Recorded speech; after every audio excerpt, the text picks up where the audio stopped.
Today we're going to be doing a review of a 2019 570 XMR. Now I'm sure a lot of you guys have already known or saw about the Outlander XMR. I looked at a lot of different bikes before I decided to purchase this one.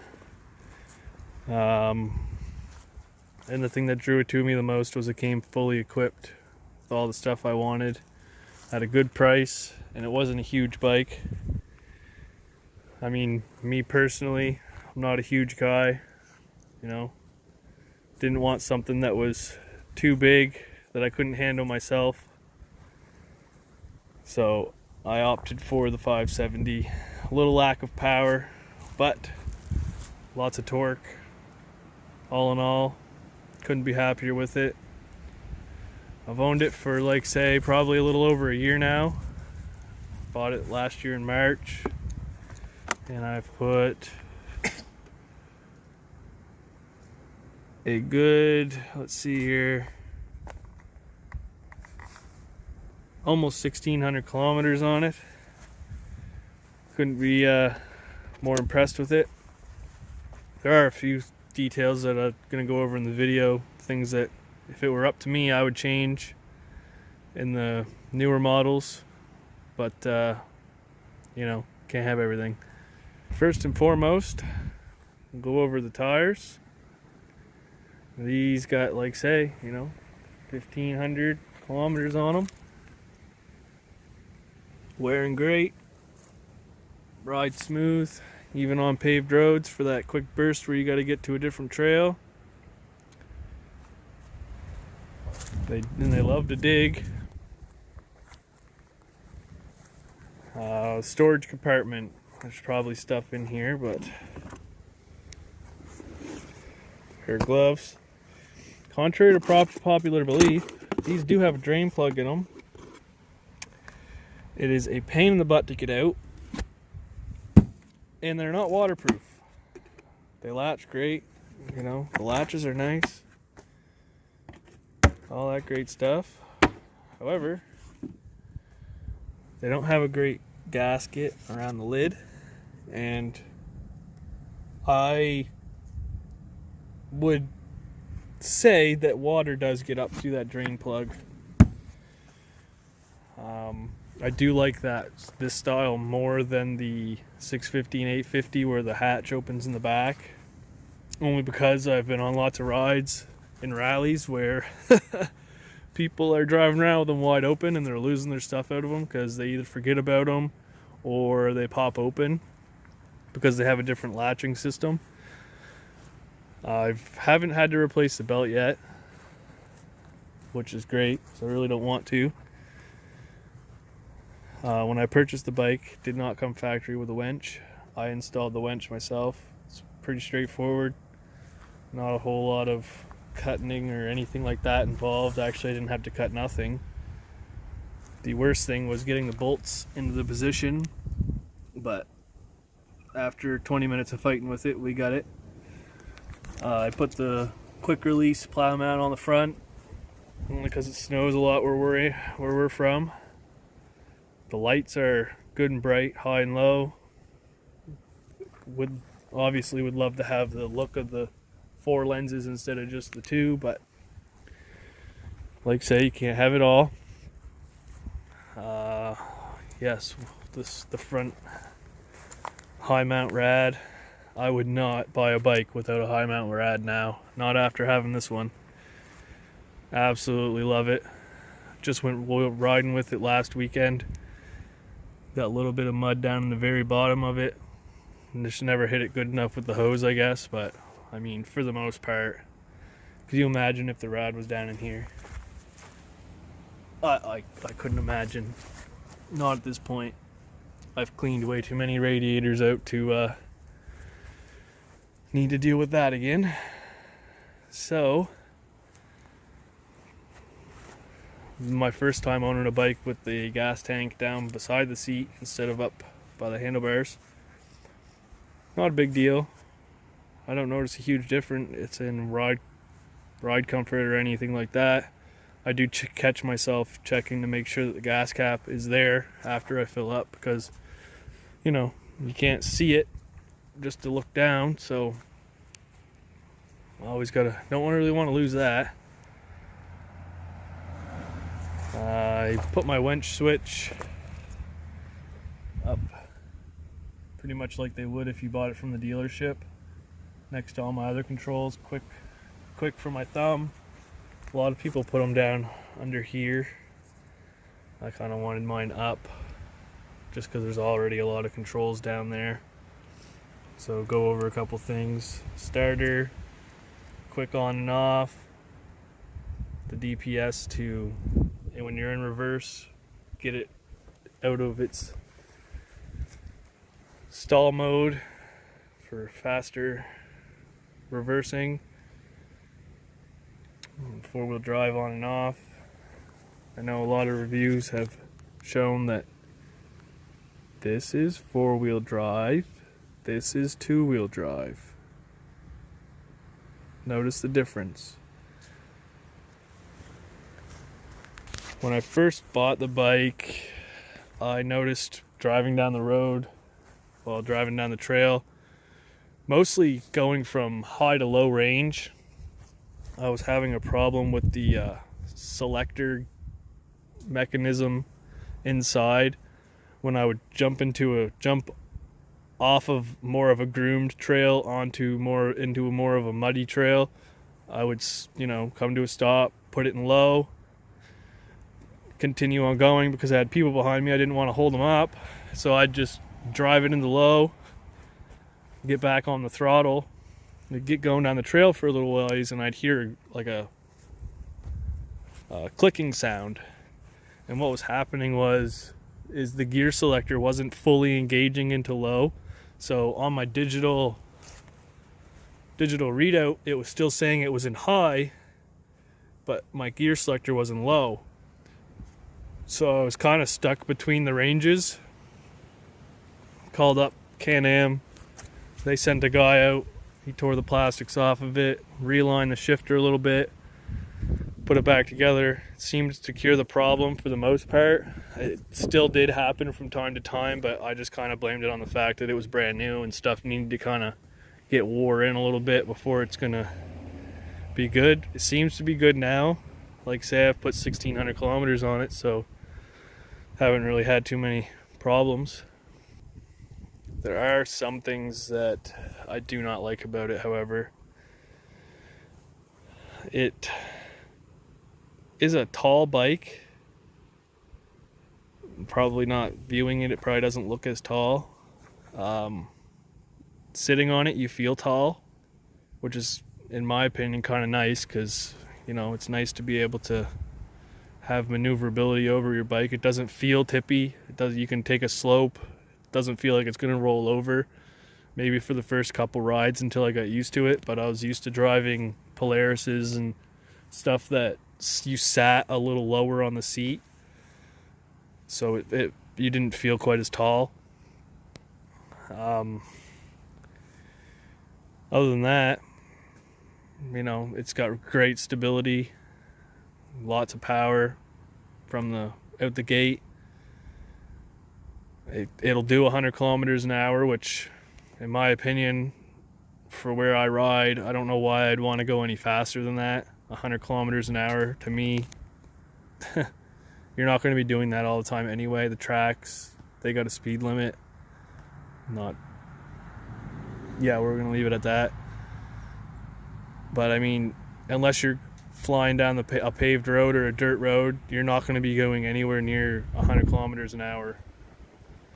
I mean, I'm usually right around 50 to somewhere between 50 and 80 clicks is my normal driving. And for that, I mean, it's the torque is there when I get on the throttle at that speed. I couldn't ask for anything more. You got your 12-volt plug-in, which I don't think I've ever used other than to pump up somebody else's tire once, maybe. These are my this one here is my intake, I believe. That one there is just a dud. This one here is your belt snorkel. This one's just a dud. I could have those two backwards, but one of them's an intake and one of them's just a bunch of your vents for your front diff, for your rear diff, transmissions and stuff like that. It's just a vent for that. Just a cluster of different little vents up inside of there.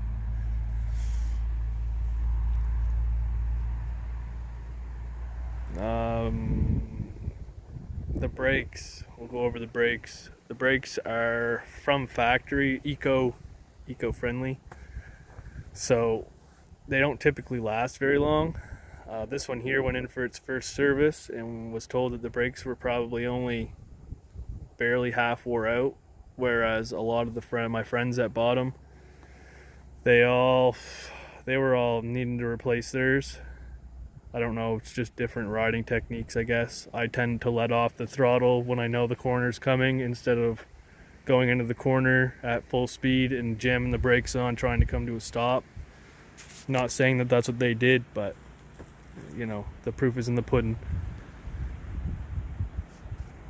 A couple of defects about the bike that I don't like. I do not like this plastic right here. If you look at almost every other style of bike in this year, this does not hang down this far. On a Polaris, it comes around the edge and it comes to about here and then rolls up under.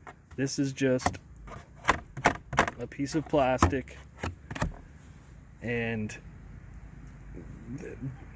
I'm not excuse me, I'm not hard on this bike whatsoever. And I'm basing that off of how I see other people ride. And this is just a silly approach, I guess. I mean, this one here broke after a bike in front of me went over a very low rock wall. And I took the exact same approach he did. He was on a base model 570 and I went over the exact same spot he did. Apparently I clipped the rock with my, or I don't know if I picked the rock up with my tire and it hit, or if my tire slipped off the rock and the bike hit it. Either way, I wasn't very pleased. I did the same with the back. This is actually jumped into a mud hole, came back out, and there must have been a small branch off of a tree, and I'm assuming my back tire or front tire spit it into the back, and it hit it and snapped it. And I mean, it broke it right on the corner. So that was kind of that was after the first 1,000 kilometers, go figure. This one was the same way. Jumped into like a sand pit, and came back out. I must have picked up a rock and just blew it right to pieces.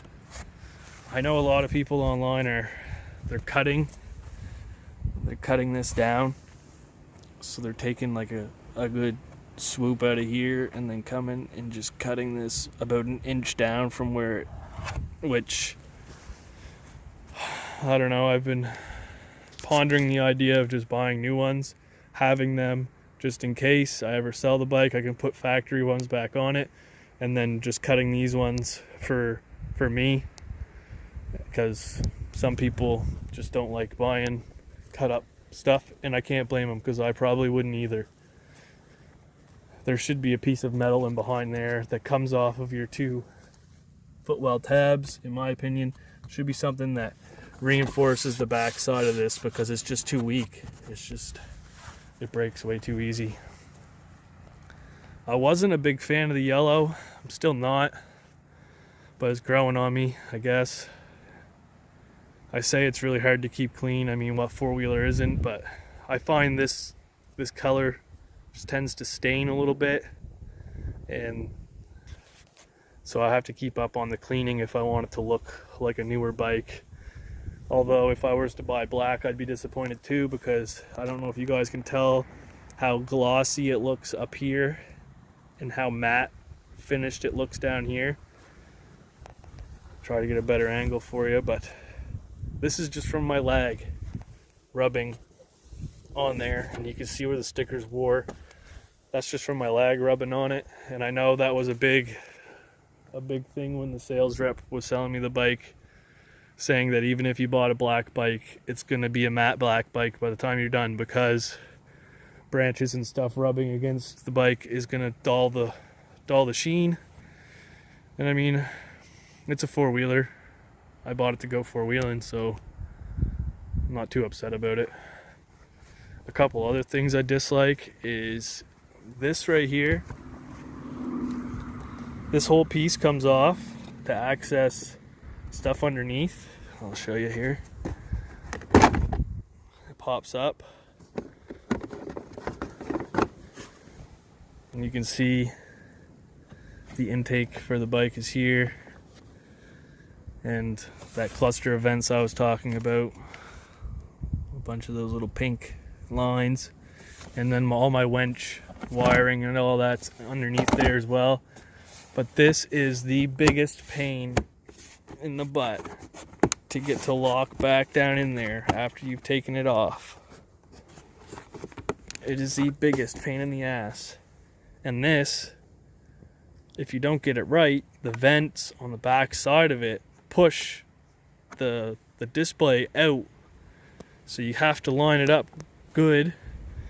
And quite frankly, I've gotten the bike back a couple of times from the dealer when I took it up for maintenance, and I personally had to fix the plastics on it because they just weren't clipped together properly, and I was worried I was going to lose them going down the highway with the bike on the trailer. I was worried that they were going to fly off, so I always did my due diligence to make sure that everything was fastened properly.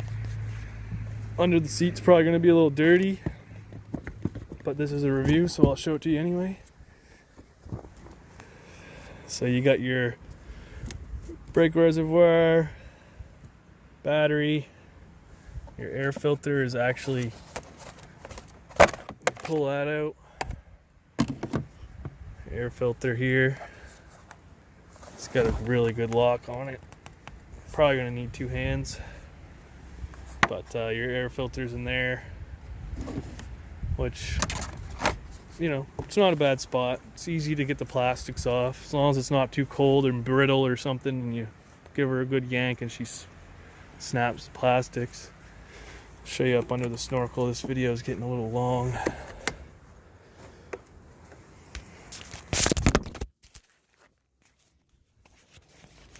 Where'd you go?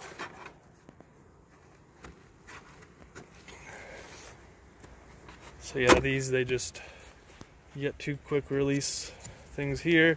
You got to push down and kind of work them up out of their clips so that they'll come out. You got your breather for your belt, which is a little dirty. I should be cleaning that. And your coolant overflow and radiator cap. Nothing too serious, just stuff that gets covered up by some handy dandy plastic. I have had the bike overheat on me once. It was due to lack of coolant hose being connected to the coolant flange on the top of the motor. So that was great. I was able to limp it home. Luckily, I was not very far from home. I was probably less than a kilometer away from home when it happened, and it happened quick. I pumped all the coolant out of it onto the ground, and all it was one of the tie downs that they use on the, they don't use hose clamps, they use the almost like what you'd use for plumbing, like the PEX pipe style crimp clamps, which, you know, I've done a fair amount of plumbing at my house. Love them for that. I just don't know if maybe the rubber gets soft over time, whereas the PEX doesn't, and the clamp just came loose and just slid right off. So luckily after I was going to take the bike up to the dealership and have them deal with it, because when I purchased it, I bought the extended warranty, because when you buy a 570 XMR, they know that you're going to put them in the mud and the water, and you know, when you put a bike in the water with the big tires, they become buoyant and they like to flip, so they weren't going to offer a good warranty with them. I purchased the 3-year extended warranty on it only because, you know, I wanted to make sure I was covered for the motor, transmission, stuff like that, driveline, whatnot. I knew that I wasn't gonna, you know, intentionally flip the bike over in the water, and if I did, that was just something that I was gonna have to deal with. So I was gonna just bring the bike up to them and tell them to, you know, fix whatever went wrong. I ended up finding out what went wrong pretty quick. Tore some of the side plastics off here. Had to remove the exhaust vent heat shield on the inside of the plastics there, which was a challenge in itself, but got it off, put a stainless steel regular hose clamp on it, because that's what I feel like it should have. Get it nice and tight. Mind you, it was only going onto a plastic flange, so I didn't really want to come onto her too much, but I got her good and snug, filled it back up with the proper coolant, took it on a good, I think we went 130 kilometers the last ride. I bogged her into a couple big ponds, a lake, and a big old marsh field, and just completely buried it. And no problems. I even lost my wheel cover center cap there on the last ride, unfortunately. That's the second one I've lost. Also lost one of the little caps that go in the sides of these. Luckily, I'm pretty sure I lost it on the way home after I purchased the bike. I don't know if maybe it was broken and it was Friday afternoon and somebody just stuck one on there to say it was done. But they offered to give me another one, so that was great. But yeah, I'm gonna end this video here. So this is my review on the 570 XMR. Ultimately, with the 4-wheel drive it has, the Vista lock, I haven't been able to be outperformed yet that I've noticed. So if you're in the market for a 570 XMR, besides the couple of little defects they have, I would say you're going to be purchasing a pretty good bike. Anyway, take care. Talk to you later.